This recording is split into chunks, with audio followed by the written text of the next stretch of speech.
الحمد لله رب العالمين والعاقبة للمتقين والصلاة والسلام على سيد الأنبياء والمرسلين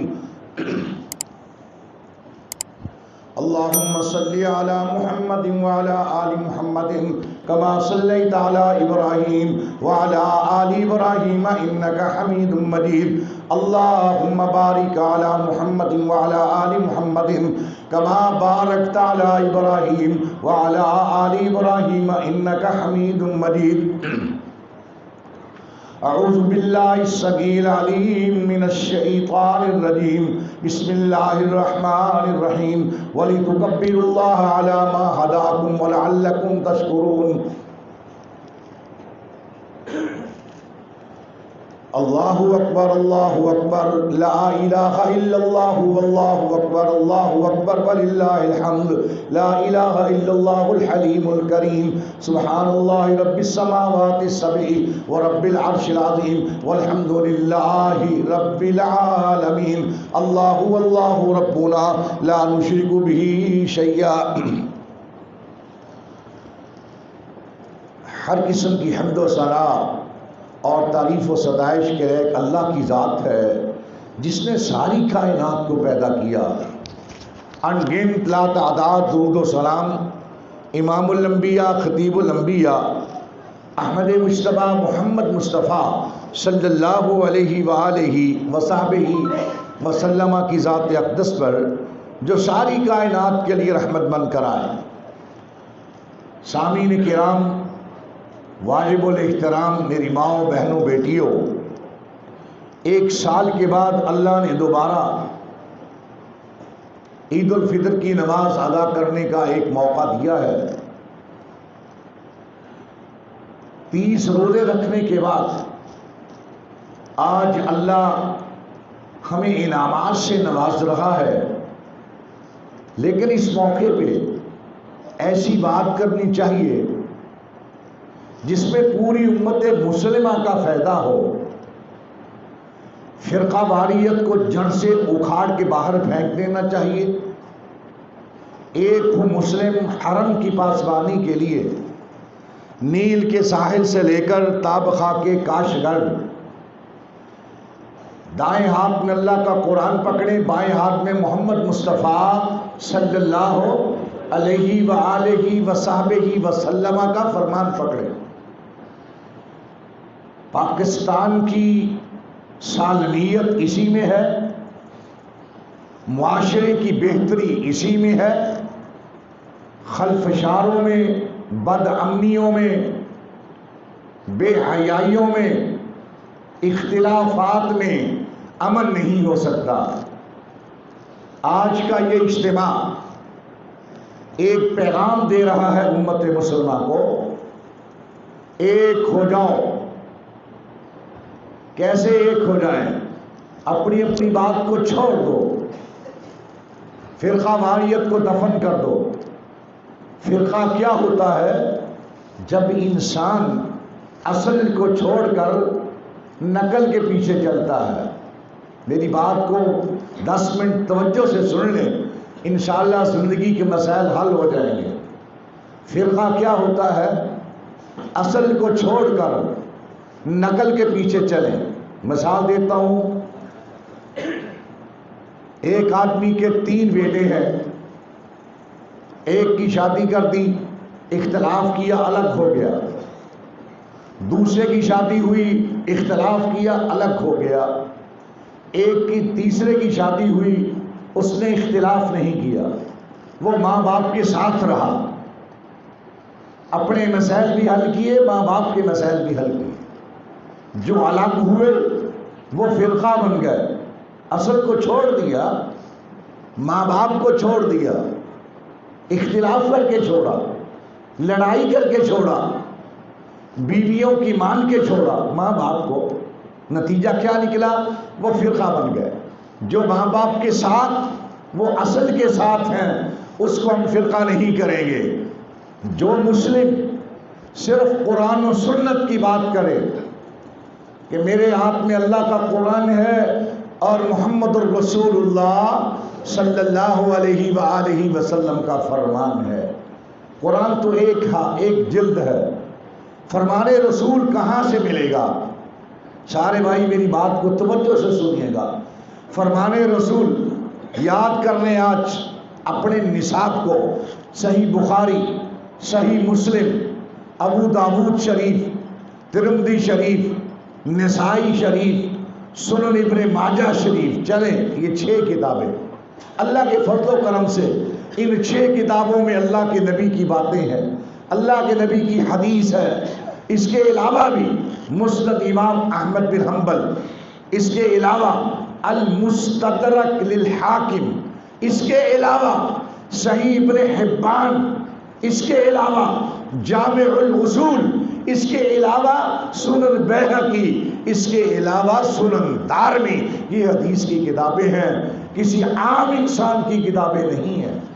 یہ ہمارا نصاب ہے۔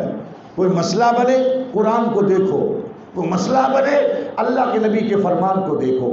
جب میں کسی عام بندے کی بات کو مان کر اس کو اپنی زندگی کا حصہ بنا لوں گا، آپ فرقہ میں شامل ہو جائیں گے۔ جب تک قرآن و سنت موجود تھا، پوری کائنات ایک تھی۔ اب مجھ سے سوال کر سکتے ہیں کیسے ایک تھی؟ یہ کب سے فرقے چلے آ رہے ہیں؟ میں سوال کرتا ہوں 100 سال تک مجھے کسی فرقے کا نام بتلا دیں، 100 سال تک فرقہ واریت کا توڑ کرتا ہوں۔ آپ اپنے فیلڈ میں جائیں، لوگوں کو بتائیں فرقے کا وجود نہیں ہے۔ 100 سال تک کوئی فرقہ نہیں تھا، 200 سال تک کوئی فرقہ نہیں تھا، 300 سال تک کوئی فرقہ نہیں تھا۔ مسائل حل ہوتے تھے کہ نہیں ہوتے تھے؟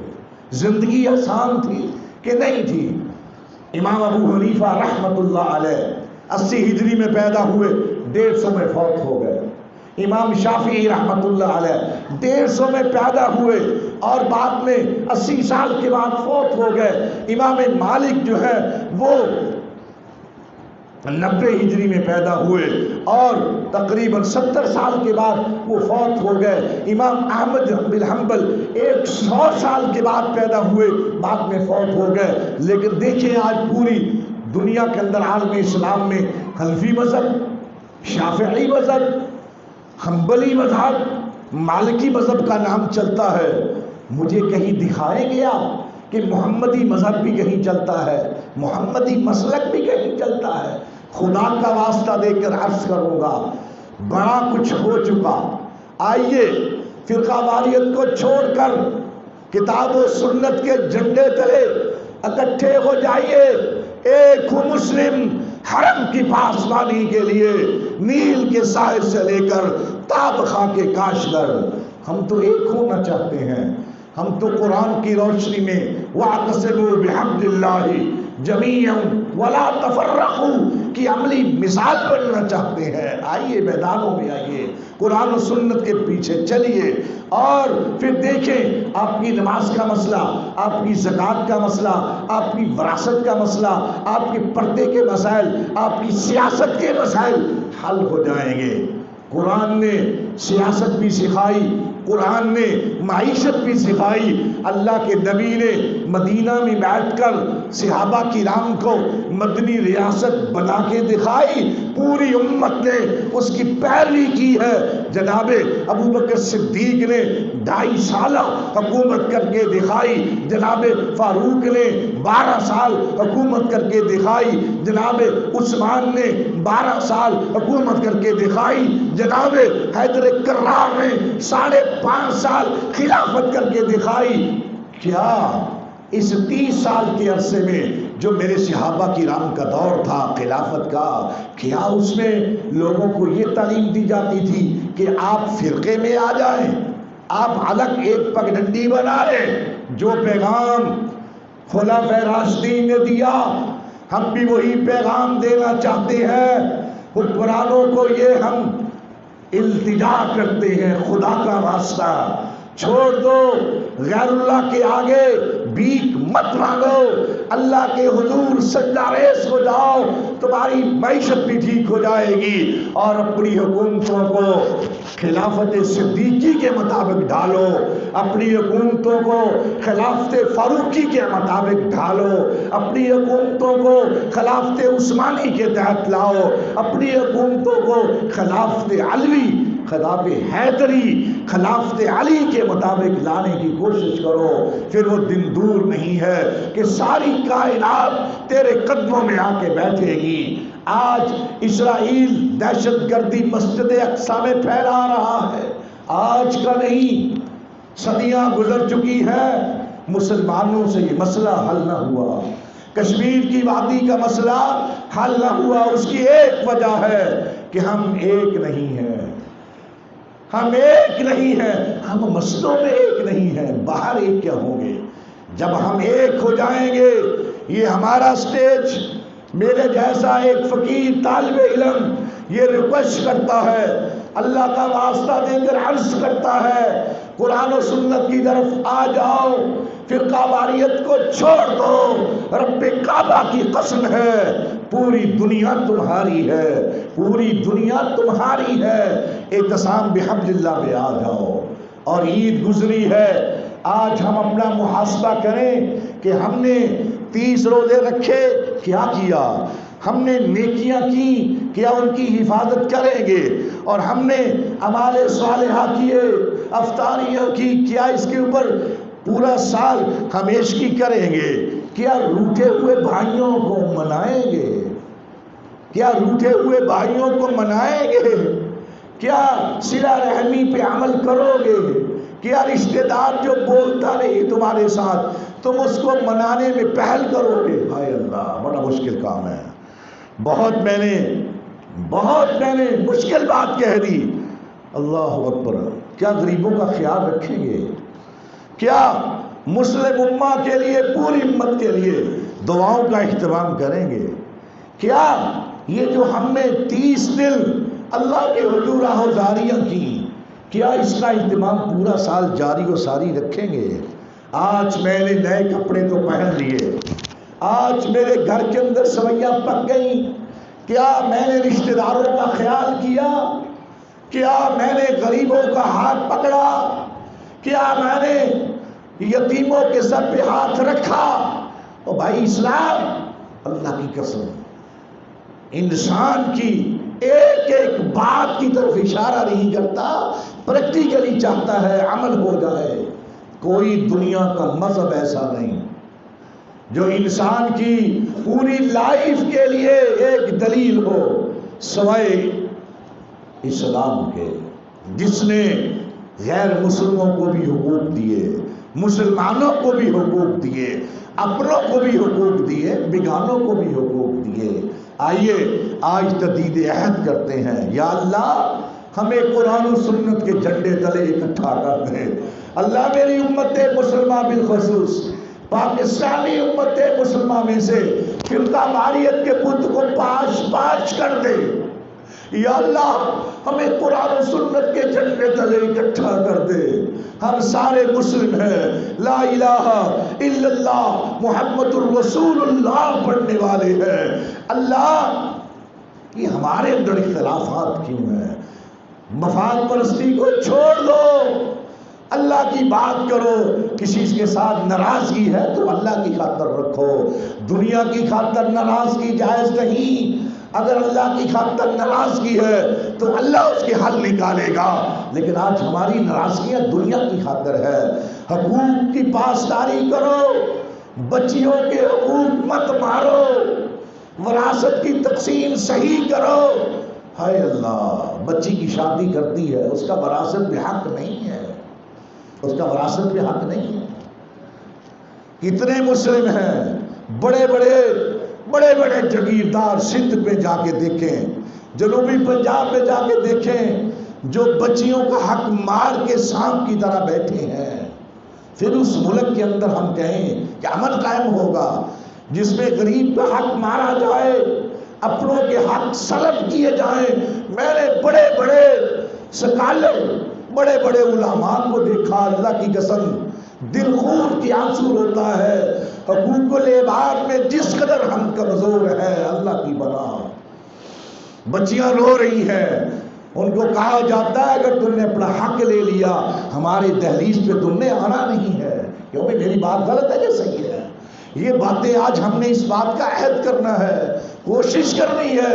ہم نے اپنی بہنوں کا حق نہیں مارنا, ہم نے وراثت کی صحیح تقسیم کرنی ہے, اور ہم نے یہ نہیں کہنا ہم نے بچی کی شادی کر دی, جہیز دے دیا, اس کی وراثت میں سے دیا. او بھائی یہ تیرا حق تھا, تیرا فرض تھا, تو نے بچے کی شادی نہیں کی. جتنا جتنا جس کا حق بنتا ہے پورا پورا حساب کر کے اس کا حق دو, اللہ خوش ہوتا ہے. ورنہ قیامت کا دن ہوگا, حق تلفی کی نیکیاں کام نہیں آئیں گی, نمازیں کام نہیں آئیں گی, روزے کام نہیں آئیں گے. حقوق العباد ایک ایسا چیپٹر ہے, اللہ اکبر, رب بھی قیامت کے دن کہے گا میں نے معاف نہیں کرنا. معافیاں رب کے حقوق میں کمی ہو جائے, اللہ کہے گا میں غفور بھی ہوں, میں رحیم بھی ہوں, میں رحیم بھی ہوں. مگر حق تلفی ہوئی, ہائے ہائے. چھوٹی سی حدیث سنا کے بات کو ختم کرتا ہوں.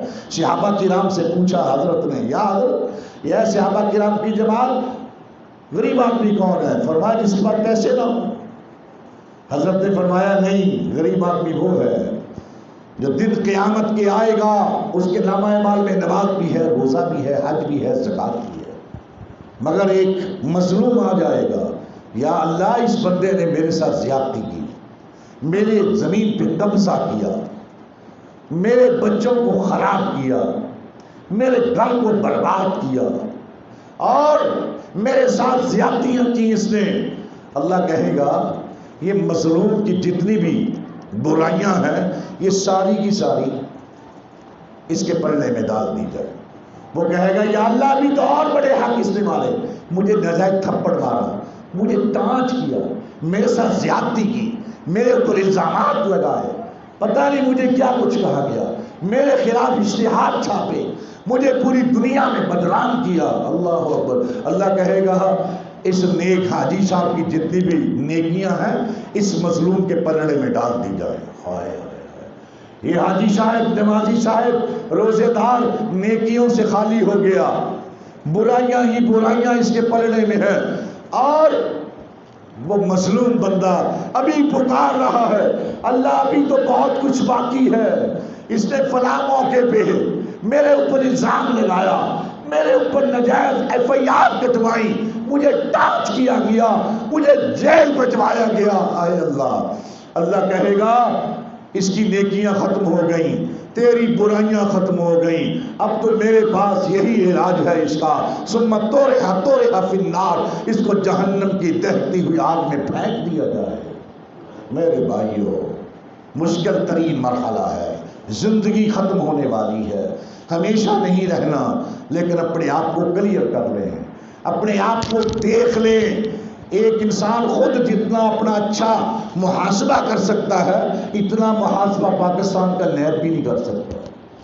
حضرت علی رضی اللہ تعالیٰ عنہ رات کو سوچا کرتے تھے, اے علی تیری زبان سے کسی کو گالی تو نہیں نکلی, تو نے کسی کو تنگ تو نہیں کیا, تو نے کسی کا حق تو نہیں مارا. یہ ساری باتیں سوچنے کے بعد پھر سویا کرتے تھے. اللہ تیرا شکر ہے, اگر مجھے موت آ گئی, اگر مجھے موت آ گئی سرخرو ہو کے رب کے دربار میں پیش ہو جاؤں گا. آئیے میدانوں میں اللہ سے دعا کیجئے, خدایا ہمیں کلیئر کر دے, ہمارے ذہنوں کو ایک کر دے, فرقہ واریت کو اللہ پاش پاش کر دے, قرآن و سنت کی آبیاری کے لیے ہم مسلمانوں کو اکٹھا کر دے. یا اللہ یا رحمان ہماری نیک ارادوں کو, تمناؤں کو پورا فرما دے. دعا کرنی ہم نے اللہ کے فضل و کرم سے. دعا سے پہلے پھر میری ایک درخواست ہے, بڑے ہی سکون کے ساتھ دعا کرنی ہم نے. ایک درخواست ہے, وہ کیا ہے, وہ میں نے پہلے کہا کہ جامع انوار القرآن والحدیث کو وعدہ فرما لیں. ہم نے آج جو اعلان کیا, کچھ بھائی فطرانہ اکٹھا کر رہے ہیں, لیکن آپ لوگ بڑھ چڑھ کریں کہ 1000 روپیہ آج میں مدرسے کے لیے, بچوں کے لیے جو بچے پڑھتے ہیں, ظاہر ان کے اوپر خرچات ہے, بل بجلی ہے, اور بھی ایکسپنسز ہیں, ٹیچنگ ہے, ان کے ایکسپنسز ہیں, اپنے بچوں کو عیدی دیتے ہو؟ جتنا مانگتا تو دیتے. آج اللہ کو عیدی دے، اللہ کو عیدی دے. کوئی میرا بھائی بغیر عیدی دیے مدرسے کو نہ جائے.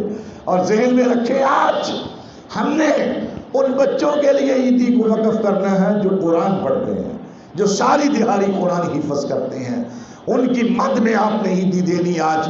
اور اگر کسی نے جوڑی میں ڈال دی تو ٹھیک، ورنہ وہ دے کے جائے. میرے بھائیوں، یہ ایسی میں ریکویسٹ کر رہا ہوں، 1000 یا 500 روپیہ دینے سے کتنے آپ کو اللہ دے گا وہ میں نہیں جانتا. اللہ کے راستے میں دینے سے اللہ اور دیتا ہے، کم نہیں کرتا. ایک ریکویسٹ. دوسری ریکویسٹ یہ ہے، ماہانہ فنڈ ہمارا بہت کم ہے، اب لوگوں سے زیادہ طلب ہی نہیں کرتے. ہمیں 10 لوگ چاہیے جو 1,000 ہر مہینے مدرسے کو دے، اور 10 لوگ چاہیے جو 1,000 روپیہ مسجد فنڈ میں جمع. آسان کام میں بتا رہا ہوں آپ کو. 10,000 روپیہ مدرسے کی مد میں وہ نام لکھوا دیں. میں ہاتھ نہیں کھڑے کروانا چاہتا. بہتر یہ ہے کہ آپ خود ہی یہ یہاں سے رخصت ہونے سے پہلے بھائی امتیاز صاحب کو، قاری صاحب کو اور نفیس صاحب کو بتلا دیں، یہ جی میرا 1,000 روپیہ مدرسے کی مد میں، اور کوئی کہے جی میرا 1,000 روپیہ مسجد فنڈ میں انشاءاللہ آئے گا. یہ ہر مہینے جب آپ کی طرف سے یہ فنڈنگ ہوگی، ہر مہینے آپ کے فنڈ کی اللہ حفاظت فرمائے گا اور برکات کا بھی نزول فرما دے گا. میں ماؤں بہنوں سے بھی التماس کرتا ہوں کہ ان میں سی صاحب حیثیت میری مائیں ہیں، میری بہنیں ہیں، اپنے خرچے میں سے، ماہانہ میں سے 500 1000 روپیہ مدرسے کی مد میں رسید کٹوائیں، اور یا 500 1000 روپیہ مسجد کی فنڈ میں. یہ ہم جو پیسے اکٹھے کرتے ہیں مسجد کے فرض کو اونچا کرنا ہے، یہ الگ ٹاپک ہے، یہ ایمرجنسی ہے. لیکن جو سالانہ جو ماہانہ اخراجات ہیں وہ کیسے پورے کرنے؟ بل بجلی 40 ہزار روپیہ اس ملک میں بل بجلی ادا کرنا پڑتا ہے. مینٹیننس کے مسئلے ہیں اور کئی ایشوز بڑھتے رہتے ہیں. ان تمام کو ہم نے حل کرنا ہے. اور حل کیسے کرنا ہے؟ سارے دوست مل کے کرتے ہیں. اللہ جس کو توفیق دیتا ہے وہی حل کرتا ہے. اللہ جس کے اندر یہ چیز پیدا کر دیتا ہے کہ میں نے اس کو حل کرنا ہے، اللہ ذوالجلال والاکرام اس کو حل فرما دیتے ہیں. اللہ آسانیاں فرما دیتے ہیں. اللہ توفیق دیتا ہے کہ جاؤ میرے گھر کو ضرورت ہے. اللہ جس کو پسند فرما لے، اللہ معاملے آسان کر دے. امید کرتا ہوں کہ سارے بھائی مل کر اس بہترین مد میں تعاون فرمائیں گے. اللہ تعالی ہم تمام کے لیے مشکلات جو ہماری ہیں